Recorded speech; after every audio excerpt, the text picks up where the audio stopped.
our relationship with time is everything. We can't control time. It doesn't stop. We can only accept time. Time is the demon that erodes away our dreams, our health, and our loved ones. Ultimately, time will wipe you and me off the earth in an unrelating, calm plod of a single unassuming second. At the start of that second, you will be in existence, and at the end of that second, you will not. Time is also the gift that we can use to learn any skill, to recover from a trauma. It makes our investments compound, and it makes our relationships so rich. Friendship is perhaps the most important act of witnessing each other's lives and being along for the ride and spending time together. Anything we want in life requires time. So, hello and welcome to the Growth Mindset Podcast with me, Sam Webster Harris. Today, if you hadn't noticed, I'm talking about time and how to enjoy it rather than be panicked by it. And leaping into 2023, another year has flown by and this year is going to happen super fast and we're all making plans of how we're going to smash it. And I wanted to share some ideas around how to work with time in a way that makes you feel like you're on friendly terms with it as opposed to at the mercy of time, because time is not an abusive, horrible thing that has a bad relationship with you. It is purely about your relationship with it.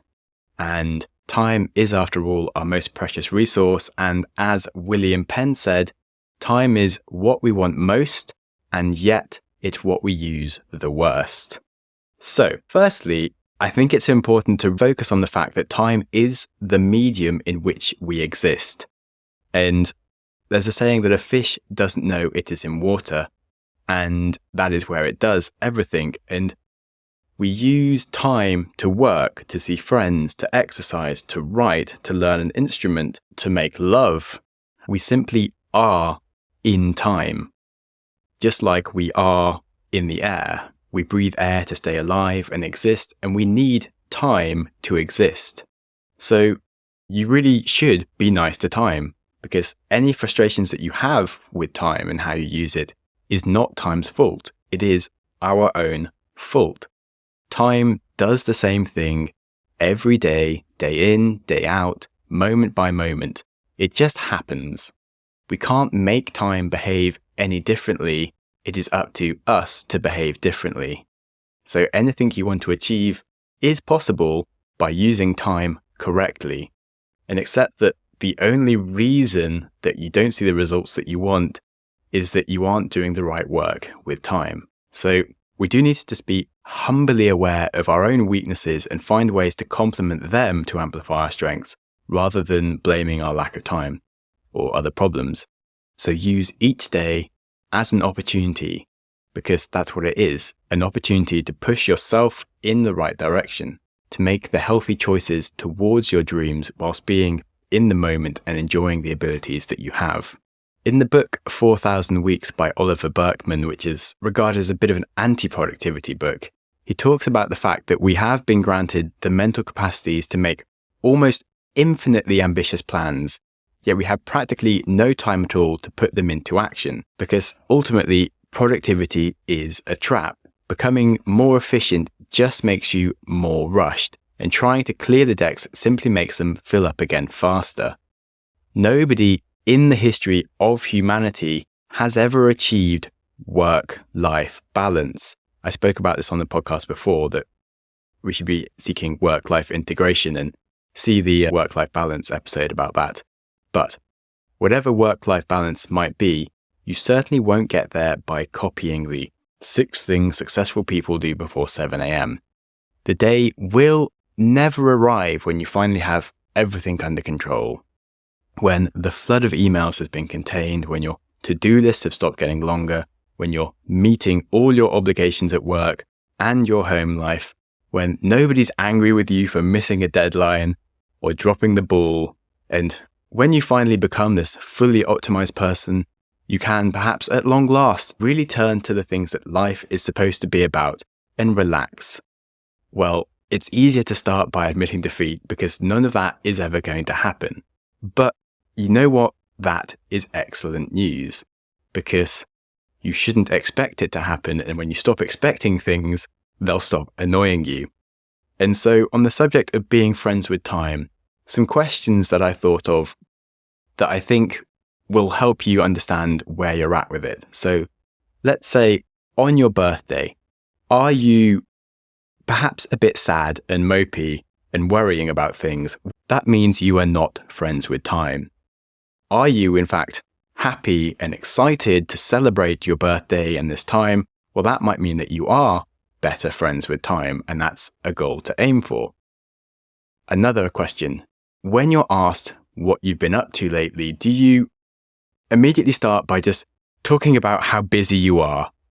Well, that means you are not friends with time. That means you're stressed and overwhelmed. If instead you start by smiling and talking about the things that you have been grateful for recently, that means you're friends with time and you're enjoying how it's working. And lastly, when you think about things like your priorities, such as friends, your health, your big life goals, are you anxious about that? Do you feel like you don't know how to fit them in? Well, that means you're not friends with time and you're not able to prioritize the most important stuff in life. Or are you content? Do you feel like you are using time on all of this most important stuff? That's a sign that you're friends with time. And that's, again, the kind of goals you should be aiming for if you want to be happier and healthier, wiser and wealthier, etc. Now, that may sound privileged to be swanning about doing the things that you enjoy most, but it is foolish to think that it is only money that will give you the freedom to do the most important things, because I know very happy people with little money, and they have a great relationship with time because they know how to spend it. I also know very stressed people with lots of money and a terrible relationship with time, because it's down to the person and not their circumstances. And I'm sure you know rich people who don't like their birthdays, are overwhelmingly busy, and don't fit the important richness of life into their scarce time allocation. Being friends with time is a massive privilege. But it is a state of mind that you are completely capable of acquiring. Acknowledging that being friends with time is a privileged position, and one that you should attain, is a good place to start. And when I think of the people that are quietly content about their use of time, I am increasingly pushed towards the sort of Zen lifestyle and meditating and not doing very much. So I don't have the time in this podcast to give you an entire manual of all the different ways you could start improving your use of time, besides just giving you ideas of ways that you might be able to flag that you do have problems and where you should be starting. But certainly from my own life, something that I noticed when I was traveling in Asia for a year was that I met a lot of people, and there were 3 people that stood out from the crowd of the thousands. They all had an aura of calm and contentedness, a peace that I really gravitated towards. It turns out that every single one of these people had taken a 10-day silent meditation Vipassana retreat. And I'm not saying that everyone should do one. I'm just saying that there seemed to be a weird occurrence that it made people happier and better at managing their time and relationships. And by the time I met the third person who had done the Vipassana and was just one of the most interesting people and calm people to hang out with, I kind of gave in and was like, okay, I've no idea why this thing works, but it seems to have this effect on people. I'm just curious. I'm going to go and spend 10 days doing this stupid silent meditation retreat, and they're free, so why not? And yeah, none of them could actually tell me exactly what I'd learned from it or why I should do it, apart from that I should do it. And basically the concept scared me, so I was like, okay, I'll do it. I like facing my fears, and at least, if nothing else, I'd have tried a hard thing. And it became one of the most memorable and life-changing experiences of my life. Sure, it didn't completely cure me of being busy or lots of things that I wanted to do with my life, and I certainly didn't stop having ideas of things that I would really enjoy. However, it did refocus me on what I actually want to do and really why I would be doing it. More importantly, who I want to be whilst I do it. And it just made me a hell of a lot calmer and more accepting of everything as it happens, and gave me a lot of hope. So that's my one major tip of if you feel like time is difficult for you, actually spending 10 days out to silently meditate is a huge one. And on a short term, meditating 10 minutes a day is still better than nothing. The other thing that doing this really taught me is that happiness is actually very logical, because there is always a logical way to not let your emotions overwhelm you in a bad way, because that can really steal the rest of your day from you and make you have a bad time. And ultimately, anger is a choice that you genuinely don't need to make, for example. And the same things with what you want to do. Everything is a choice that you have the autonomy to do or not. And if you consistently fail at something, there is a logical way that you can get around it and succeed. This answer might not be in a self-help productivity book. It might just be changing your environment or getting someone to help you. And I really want to make sure that you don't think of time as the enemy, because the enemy is probably what you want to do. And time is the enemy of what you want to do, which doesn't make time your enemy. Time is actually the enemy of your enemy.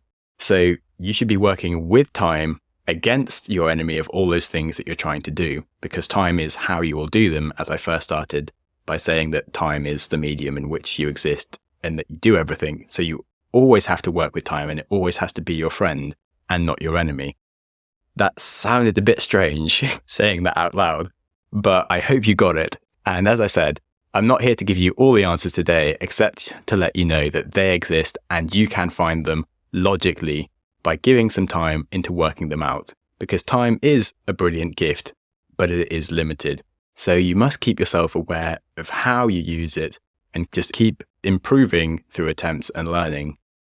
So meditating and sitting around by doing nothing for 10 minutes or an hour does seem wasteful, but actually it is one of the best uses of time, because it's a space to sit and collect yourself naturally, and it gives you the space to be more intentional with the rest of your time. And basically something that no one ever told me was that meditating is a way to spend time learning how to spend time. It's a way to reflect and actually think about what you're doing wrong with all your time and how to be a nicer person with yourself and everyone else. So if you are finding yourself frustrated about your relationship with time, especially as it's New Year's and you're trying to hit all these different goals, it is the perfect moment to slow down and think about how you use it. So thank you very much for listening. I hope I didn't confuse anyone too much and gave you some fun ideas and a way to feel a bit calmer about everything. The bad news is that time flies. The good news is that you are the pilot. And on that, enjoy your day, enjoy your week, and enjoy your life.